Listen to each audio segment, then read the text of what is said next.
हाँ भाई, मेंस का एग्जाम सर पे है और मेंस और बोर्ड्स दोनों में ही एक बहुत ही इंपॉर्टेंट टॉपिक आता है जो कि है सर्कल ऑफ इल्यूमिनेंस।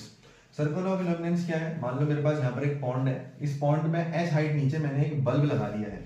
अब ये बल्ब अपनी लाइट को एमिट करेगा, हर डायरेक्शन में एमिट करेगा, लेकिन जैसे जैसे हम इससे दूर जाते जाएंगे इसका एंगल ऑफ एमिशन भी बढ़ता जाएगा।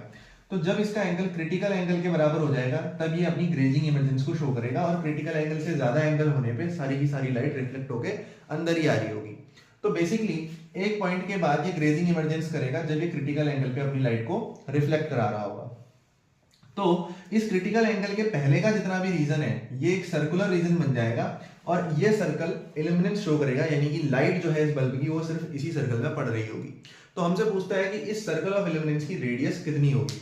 ऊपर हमें एयर दे रखी है, तो एयर में आप जानते ही हो रिफ्रैक्टिव इंडेक्स कितना होगा 1, और नीचे हमें वाटर दे रखा है। हो सकता है कोई और भी लिक्विड दिया हो, तो हम ये मान लेते हैं कि इसका म्यू जो है वो रिफ्रैक्टिव इंडेक्स है, सो दैट हमें अगर कोई और लिक्विड भी दिया हो तो हम उसको बहुत ही इजीली सॉल्व कर पाए।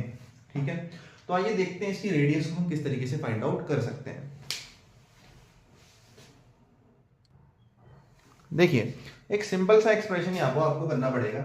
आप सबसे पहले ये देखिए कि जब ये लाइट एमिट कर रहा है तो लाइट ग्रेज कब हो रही होगी? आपके क्रिटिकल एंगल पे, यानी कि आईसी पे। तो अगर ये एंगल आईसी है, तो अगर हम ध्यान से देखें इस पूरे ट्राइंगल में, आप ये देखो ये एंगल 90 होगा, यहाँ पर बनने वाला ये एंगल 90 होगा, जिसमें से ये आईसी है। तो पर्टिकुलरली जो मेरे अंदर ये जो एंगल बचा, ये कितना बचा? 90 माइनस आईसी। और ये एंगल हमें पता है ये 90 दिख रहा है यहाँ पे, ये एंगल 90 है, ये 90 माइनस आईसी है। ट्राइंगल में तीनों एंगल का सम 180 होता है, तो ये एंगल कितना निकल आएगा? आईसी।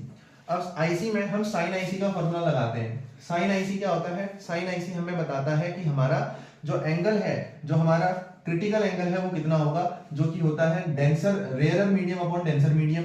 अब रेयरर मीडियम का जो म्यू है वो 1 है, और डेंसर मीडियम का म्यू हमने म्यू ले रखा है, तो साइन आईसी की वैल्यू 1 अपॉन म्यू के बराबर होगी। और अगर फिगर से देखें तो साइन होता है परपेंडिकुलर अपॉन हाइपोटेनियस। तो परपेंडिकुलर यानी कि इस एंगल के ठीक सामने वाली साइड जो कि r है, और अगर हाइपोटेनियस निकालेंगे तो ये साइड r है और पॉन्ड की हाइट हमारे पास h है, तो हाइपोटेनियस आ जाएगी under root of r square plus h square. इन दोनों इक्वेशन को कंपेयर करेंगे तो यहाँ से हमें म्यू को इधर भेज देंगे तो म्यू आर बराबर R square plus H square बन जाएगा। दोनों साइड स्क्वायरिंग करेंगे तो ये एक्सप्रेशन बनेगा। आर और आर वाले टर्म्स को एक साथ ले लेते हैं, और जिसमें से आर स्क्वायर को हम कॉमन निकाल लेंगे तो कुछ ऐसा एक्सप्रेशन मिलेगा। आर का एक्सप्रेशन ये मिलेगा, और फाइनल एक्सप्रेशन जो हमें आर का मिलेगा वो कुछ ये है। R is equal to H upon में whole under root of mu square minus 1। Important formula है, ध्यान में रख सकते हैं। एनसीईआरटी में डायरेक्ट क्वेश्चन इस पे दिया भी गया हुआ है।